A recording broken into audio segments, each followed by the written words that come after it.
प्रश्न, बाप ने सभी बच्चों को विकल्प जीत बनने की युक्ति कौन सी बताई? विकल्प किसे कहते हैं? कौन बताएंगे? विकल्प, हाँ जी, देह समझ कर किया गया संकल्प।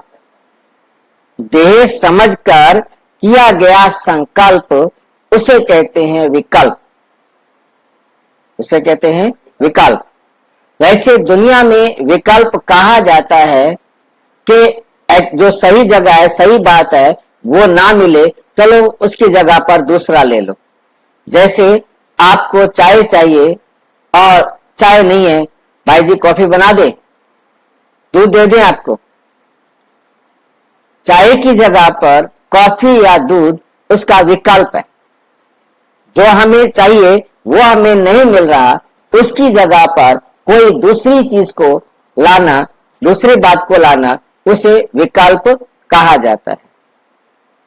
यहां विकल्प दूसरे का मतलब है दे अभिमान से किया गया, स्मृति में किया गया संकल्प और विस्मृति में किया गया विकल्प। स्मृति में जो हम संकल्प करते हैं वो संकल्प होता है, और जब हम आत्म विस्मृति में आ जाते हैं, आत्म विस्मृति में किया गया संकल्प विकल्प कहलाता है। बाप ने सभी बच्चों को, पहले बाबा कहते थे विकर्माजीत बनने के लिए, आज बाबा कहते कर्म तो बाद में होगा, पहले तो संकल्प आएगा। तो अब आपने देह अभिमान में, आत्म विस्मृति में जो संकल्प करते हो वो संकल्प ही ना हो। आत्म विस्मृति में संकल्प होगा तो कर्म होगा ना। तो आत्म विस्मृति में विकल्प होंगे तो हमें अब विकल्प से जीत पानी है। हमें वो करना है जो बाबा ने कहा।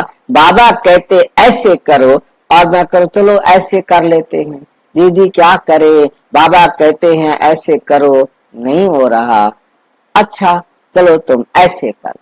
तो ये क्या है? विकल्प। पर मत बीच में क्या हो गई? मिक्स हो गई, या मन मत उसके अंदर मिक्स हो गई, तो वो संकल्प से क्या बन गया? विकल्प बन गया। अब बाप ने सभी बच्चों को विकल्प जीत बनने की युक्ति कौन सी बताई है? ऐसा कौन सा तरीका बाबा ने हमें समझाया है जो हमारे अंदर विकल्प ही ना उठे? उत्तर, विकल्प जीत बनने के लिए अपने को आत्मा समझ भाई भाई की दृष्टि से दे। सब भाई है, कोई स्त्री नहीं, कोई पुरुष नहीं, कोई बहन नहीं, सब आत्मा भाई भाई हैं। ये ड्रेस कोई भी पहन लो, चाहे स्त्री के पहन लो, चाहे पुरुष की पहन लो, चाहे हिजड़े की पहन लो, क्योंकि तीन प्रकार की ड्रेस है। तीन प्रकार ड्रेस में से कोई सी भी ड्रेस पहनी हो, परंतु हमें बुद्धि में समझ लेना है कि ये आत्मा, बस ये ड्रेस तो, ये शरीर तो मात्र एक ड्रेस है।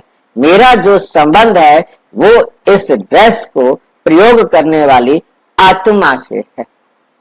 तो आत्मा मेरा भाई है। आत्मा ना स्त्री होता है और ना ही पुरुष होता।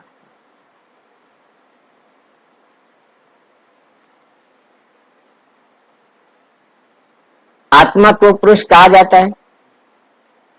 पुरुष तो होता है ना। आत्मा को पुरुष कहा जाता है और देह को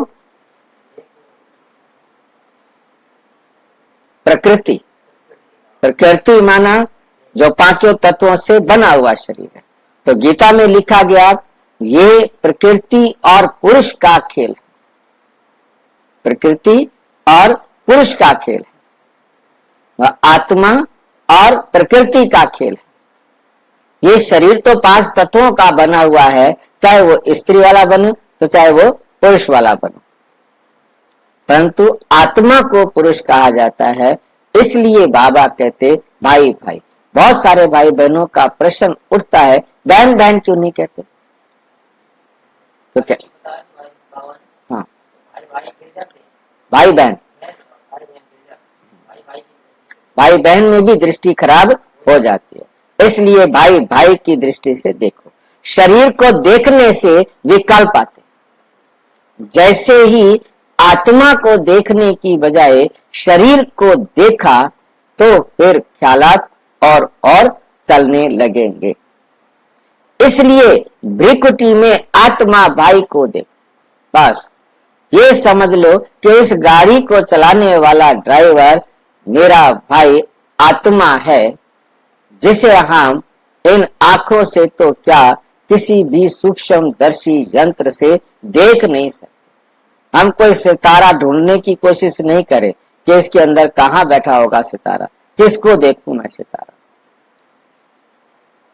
मणि को देख, जो दिखाई नहीं देती उसको देखना। मणि भी दिखाई नहीं देती। पावन बनना है, क्योंकि बाबा ने हमें वो दिव्य दृष्टि दी है जिससे हम समझ गए हैं कि आत्मा ही है जो इस शरीर से निकल जाती है। उसके बाद हम इस शरीर को जला देते हैं या दफना देते हैं या चील कौओं को खिला देते। निरंतर पतित पावन बाप को याद करो। हमें किसको याद करना है? निरंतर पतित पावन बाप को याद करो। याद से ही कट निकलती जाएगी, खुशी का पारा चढ़ेगा और विकल्पों पर विजय प्राप्त कर लेंगे। जो कट लगी हुई है, ये कट क्या होती है? जंक क्यों लगा? जंक वेस्ट होता है। जो हमारे गुणों में अवगुण आ गए उसे जंक कहा जाता है। माया आ गई उसे जंक कहा जाता है। तो ये जैसे जैसे ये जंक हमारे जीवन से निकलता जाएगा, खुशी हमारी बढ़ती जाएगी। तो जंक जो है वो विकल्प लाता है और हम विकल्पों पर विजय प्राप्त कर लेंगे। ओम शांति।